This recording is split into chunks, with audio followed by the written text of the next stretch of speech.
La música es música de época y no está Elvis Presley en ningún momento. De hecho, esto fue una decisión deliberada de Sofía Coppola, no es una cuestión de derechos ni nada, sino algo para decir, esta es la historia de Priscila, no es la historia de Elvis.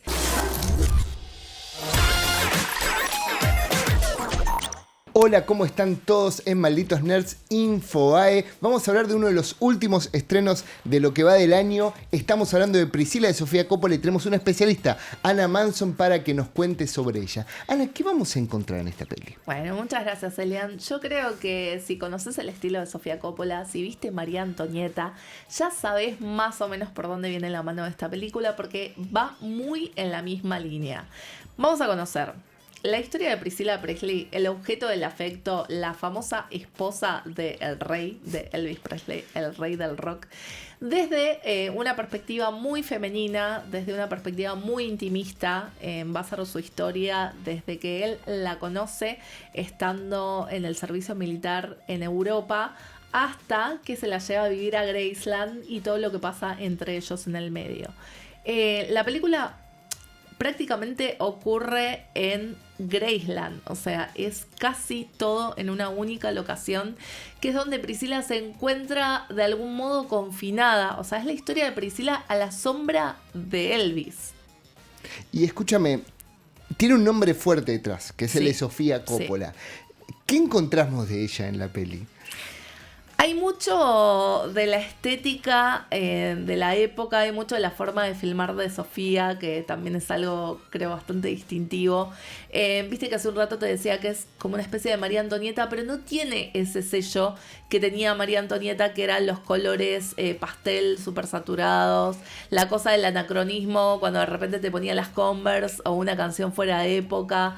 Es otro estilo, es un estilo mucho más tranqui, mucho más que va con la época, mucho más histórico si se quiere, o estrictamente histórico. Y es un estilo, como te decía hace un ratito, muy intimista, muy de primeros planos, muy de captar las expresiones de ellos y todo lo que pasaba como en ese espacio en la alcoba y en ese espacio que era como medio único entre ellos e incomprensible para todos los demás.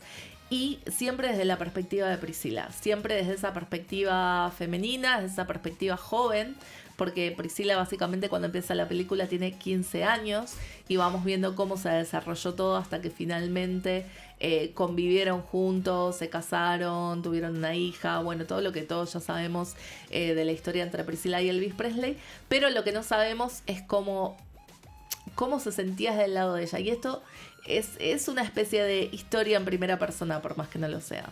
Y nombraste la figura de Elvis. ¿Él aparece como una anécdota, como un personaje secundario? No. ¿Cómo es la relación ahí con él? No. ¿Viste cuando te decía que es la historia de Priscilla, la sombra de Elvis? Bueno, es casi literal, porque él es una figura enorme en la película que está todo el tiempo proyectando su sombra sobre ella.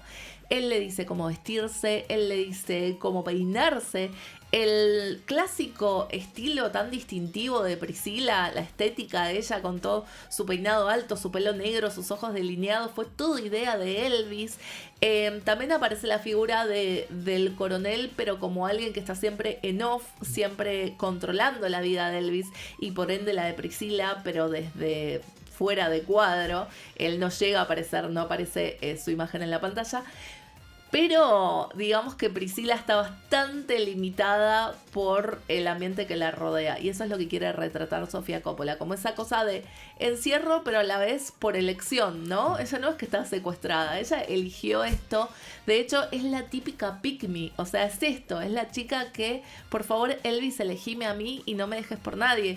Imagínate que también se cuestiona todo esto de por qué Elvis teniendo a su disposición prácticamente a todas sus fans, a cualquier mujer que quisiera en el mundo, la elige a Priscilla y por qué quiere que Priscilla esté ahí para acompañarlo a él. Es como una especie de amiga, de confidente. Incluso hay cuestiones que por ahí no quiero adelantar tanto, pero que resultan raras en la relación y que acá están muy bien retratadas.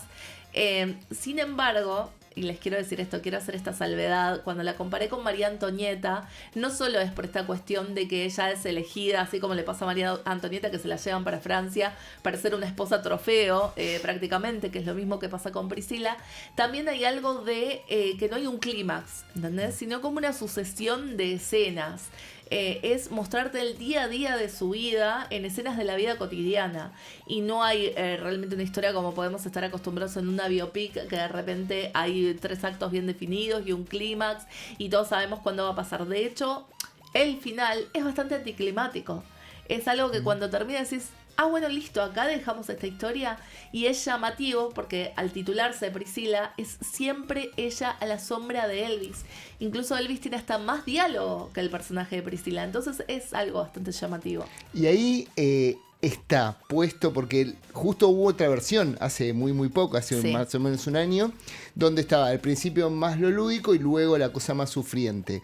¿Cómo lo toma Priscila? ¿Lo toma desde el lado más lúdico o es un personaje que la está pasando realmente muy mal? No, al principio, y creo que esto tiene mucho que ver con la edad de ella, al principio está todo esto de lo lúdico, del juego, de ser la elegida, de también descubrir un mundo nuevo, porque ella pasa de estar en una familia con padres muy estrictos, en una casa muy restrictiva en todo sentido, a ser la consentida de Elvis y la que la viste. Es prácticamente una muñeca durante la primera mitad de la película.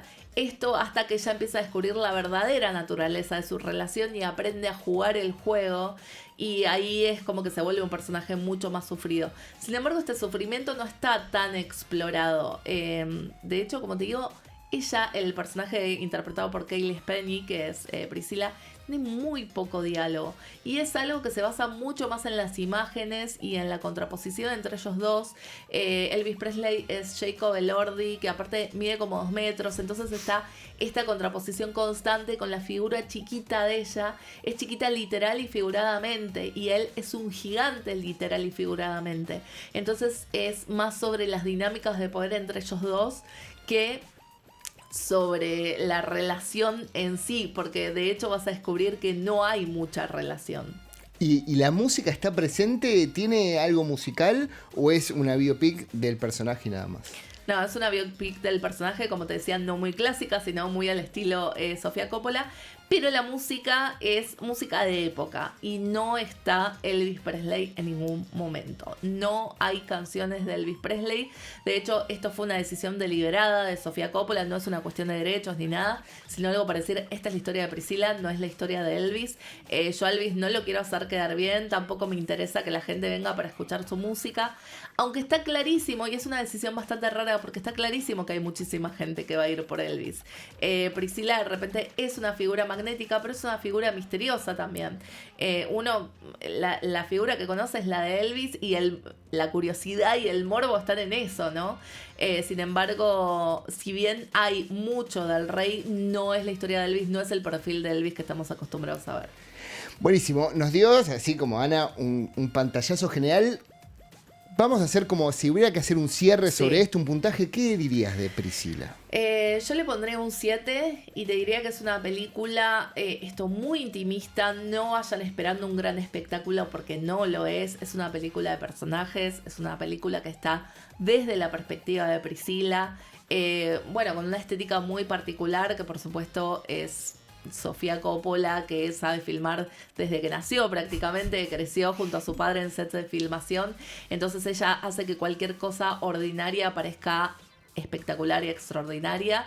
Y es una historia muy de personajes, muy íntima, muy de primeros planos, y que te va a dejar como con cierto vacío, pienso yo, porque no hay un desenlace muy satisfactorio que digamos. Y con esto que nos cuenta Ana Manson, les decimos que esta película se estrena la semana que viene en cines y en Movie. Sí, en Movie el 4 de enero también, así que va a estar en la plataforma. Perfecto, así que espero que la disfruten, que vayan a las salas o la vean en su casa. Nos vemos prontito. Chau. Adiós.